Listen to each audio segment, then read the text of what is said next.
Good evening, everyone. Nice to see you once again. Thanks a lot. Oh, you're very kind to me. I just want you to understand me. I beg for understanding. I'm a pissed off motherfucker. Very angry guy. But you know that. But what I need you to really understand is I'm not angry at you. I'm angry for you. Huge difference. I want you to consider me your anger manager, your anger point man, your anger shaman, if you will. The one who looks off into the darkness, the sucking maw of the abyss, and sees bullshit there, a lion motherfucker there, and that fucking guy over there. And you see nothing. You're like, there's nothing there, Henry. I'm like, oh yeah, there's a whole lot of shit. And how come I can't see it and you can? Well, it's not that you're not aware. It's not that you're not switched on. It's just that you have one thing that I lack, a life. And so you have shit you need to do. You're out, you're moving uptown, you got stuff to do. Me, I just sit on my ass all the time, have a lot of time just to go like, aha, ha! And I make little notes about it, and I get up on stage and I vent. And so there it is. I'm a pissed off guy. I've decided, fuck it, there it is. And for years I tried to fix that. Like, I'm a very angry guy. Maybe I should go tree hugging or hacky sack kicking or sit on some hilltop and meditate. And then I see so much bullshit in the world, mine, yours, everybody else's. I just go, fuck it. I'll just be pissed off and try and live a few extra years by keeping my blood thin with rage. But there will be times this evening in the 9-10 hours we have together where you and I will disagree on stuff, and that's okay. In that I'm not. It's not like we're going to have big disagreements. Like I'm pro pedophile, and you'll have a problem with that. It's not like I'm like Mr. Child Abduction, and you're like, hey, fuck you. We'll disagree on other stuff, like minor points, where I'll say, that's bullshit. And you're like, well, I kind of like that record. And I'll go, well, okay. But so it's nothing like we have to throw rocks at each other's heads. We can be cool. We'll just be in disagreement. We can both be right.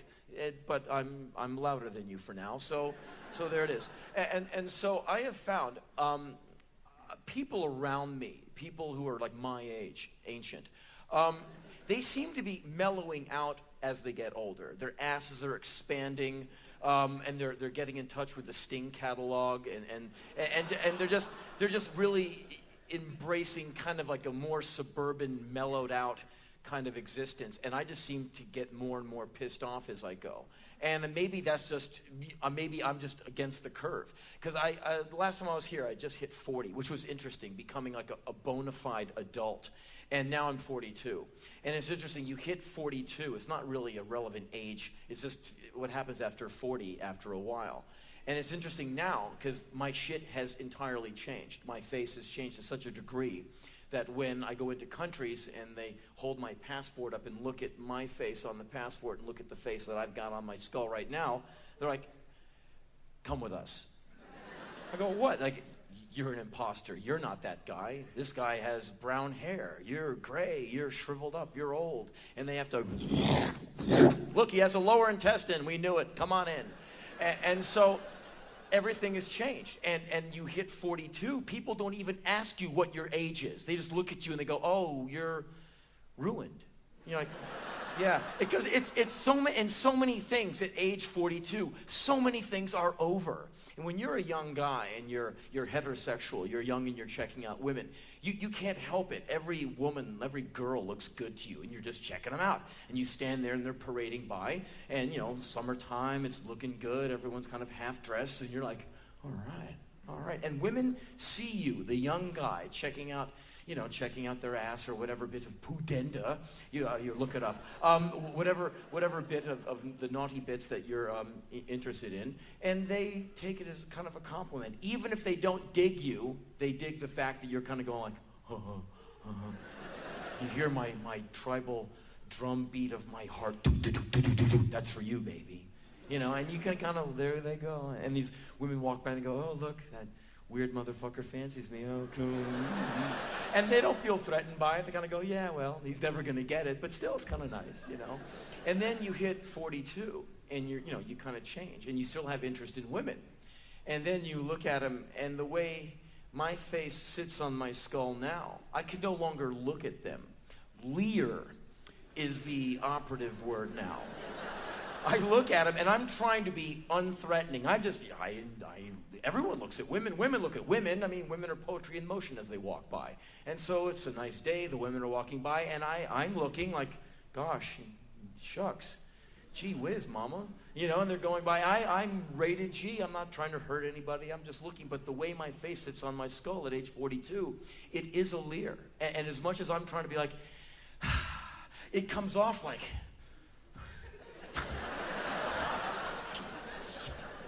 And women walk by, and your gaze, your leer, hits them like a fist in the side of their rib cage, and they can actually feel your leer, and they kind of go, and you're like, no, fuck.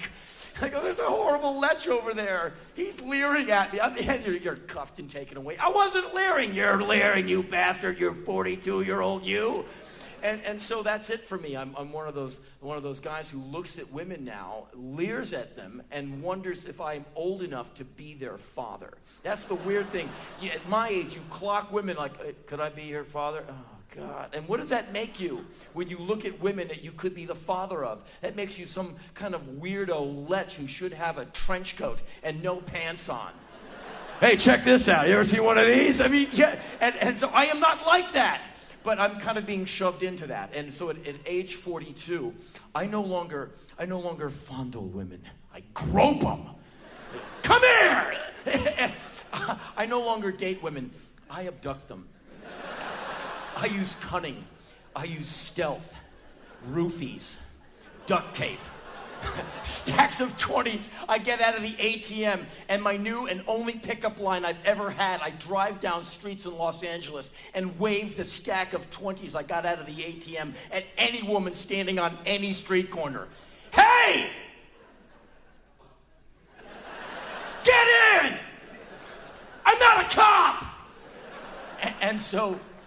here I am, 42, waving money at women, having to pay now, having to order them out of the back of magazines. They come from Russia and Thailand and in wooden boxes, and you pry them out, you rip the duct tape off their mouths and hose them off, and believe everything I tell you. Go ahead.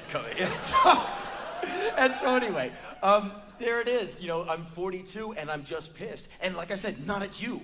Basically, I'm pissed off at a lot of the same things that you're pissed off about. And it's symptomatic of any city, anywhere where people are breathing. And the things that piss me off that probably piss you off too: complacency, mediocrity, ignorance. That's the one in bold uppercase, ignorance, because ignorance is the thing that keeps us from having the 24/7 Funkadelic Ramones block party that we could all be grooving. And it's always those kind of mediocre slobs who are in your way, the homophobes, the racists, you know, people who are just nasty and don't want to get down. And those are always the people in front of you in traffic who can't drive. Those are always the people in front of you in a line. Have you ever noticed in any line you stand in, you never have any time? You're on a lunch break, you're on something, you're looking at your watch. Okay, I got 43 minutes before I have to go back to the salt mines. I'll get in this line and do my thing. Fuck, and the line is like going through, it's like a funnel, molasses at like 30 degrees, like, you're like, fuck, 38 minutes, fuck. And everyone ahead of you doesn't seem to be angry that the line is moving slow. And you're the only person like, fuck. Hurry the fuck up! And everyone else around you just seems to be like just dopey and dreamy, and they're happy to be in a line, it seems. Wow, it's moving slow. Cool. And they're just happy about it. And you're like, what the fuck? Am I the only alive person in this building? It could be. And this is the kind of shit that makes me more and more angry the older and older I get. Because I think in 2003, there's really no excuse for your ignorance, for your mediocrity, for your complacency. When you have access to something like the internet, and all of you do, who want to, you know, it's not like no one will give you a computer. It's not like you can't get to one immediately. And do you ever remember what it was like to have a question, some kind of query before you had access to the internet? I've only had a computer on the internet for, I don't know, like 10 years, 8 years or so, but I can barely remember what it was like to want to know something and not be able to go to a search engine and find it. If you ever wanted to know about the Strategic Arms Limitation Treaty or something, some Cold War factoid, pre-internet access, you'd go like, I wonder what SALT really means strategic arms limitation talks. And then you have to like, fuck, do I have to go to the library? Do I have to haul down like dusty tomes off shelves and go analog and actually open the pages and write shit down? And you never get to the library. I don't want to know that much. I kind of want to know, but... and your ass weighs 80 pounds and it sinks you into the couch and the remote finds itself into your hand and you're watching TV all day. But now, with the internet, you just type in Strategic Arms Limitation Treaty. 9 fan club websites, recommended reading lists, people's poetry about the Strategic Arms Limitation talks, children's crayon renderings. I mean, there's, and like so much shit you can find out. What excuse do you have not to know the things you want to know? And what trips me out is to run into people who don't want to know stuff. People who don't want to read books, people who don't want to go to an art exhibit, people who don't want to see an interesting film, an interesting documentary, people who don't want to know what's going on around them. They don't want to know how their government works. They don't know why these decisions are made in their own country. They're just happy to take this kind of mediocre second gear ride all the way through life. I don't understand that. And these are the people who become part of a problem and not part of a solution. And if you are a conscientious, switched on person, which I know all of you are, this is the kind of thing that gets in your way, whether you know it or not. These are the brambles in the thicket that trip you up. These are the stones in your pathway. This is what separates us from the Funkadelic Ramones 24/7 block party of which I speak, is that kind of mediocrity and that I don't care, I don't want to know. And I can dig that from a 70-year-old. If you're 80 years old and your asshole's falling out, and your balls are in your socks and your tits are in your pockets, and you're old and you know you can't shit, you can't eat without help, you can't walk around, you can't dance anymore. I can dig it if someone goes, hey, you want to know about this thing in history? No. I just want to shit today. Leave me alone. I can dig that. But if you can still ambulate, if you can still articulate, if you can still speak and think, why don't you want to know stuff? Have you ever had the experience of going into a bookstore and seeing all those wonderful books all over those shelves and want to read every single one? Have you ever been interested in, like, I want to read all the Russian authors this year. I'm going to read Tolstoy. I'm going to read Gogol. I'm going to read all those motherfuckers. And you get to the bookstore and you see they've all written like 9,000 pages of stuff. You're like, fuck. But I want to read, oh, look at all those history books. Oh, look at books on film, oh, art books. And you just stand there, you're like, if I can't read them all, I don't want to read any. If I can't drink the entire ocean, I don't want to drop. And you walk out of there just like screaming at the lady behind the counter, fuck you and all your information. Ah! That's how I am. If I go to one country, I want to go to all the countries around that country. If I hear one song I like by someone, I want to read every critical biography about this person, hear every demo tape. I want to interview them. I want to know what they ate on Thursday, July 15th of like 1978. I want to know everything. And it turns you into kind of a psychomaniac, and people think you're nuts. They go like, how come you want to know so much shit? Because life is short. And human beings are fragile. Human life is fragile. It's easy for humans to die. There's some human beings on the planet who have this arrogant thought that they are somehow some badass. You'll hear a lot of rap songs about the guy saying how, you know, he slaps 4 women per song, shoots 8 people, and, you know, his dick is 4 yards long. Like, that would be of some kind of help to you. And they're like, you know, fuck you, I can do this. And like, wow, that's the top of the food chain talking to you. And that's where we reside, at the top of the food chain.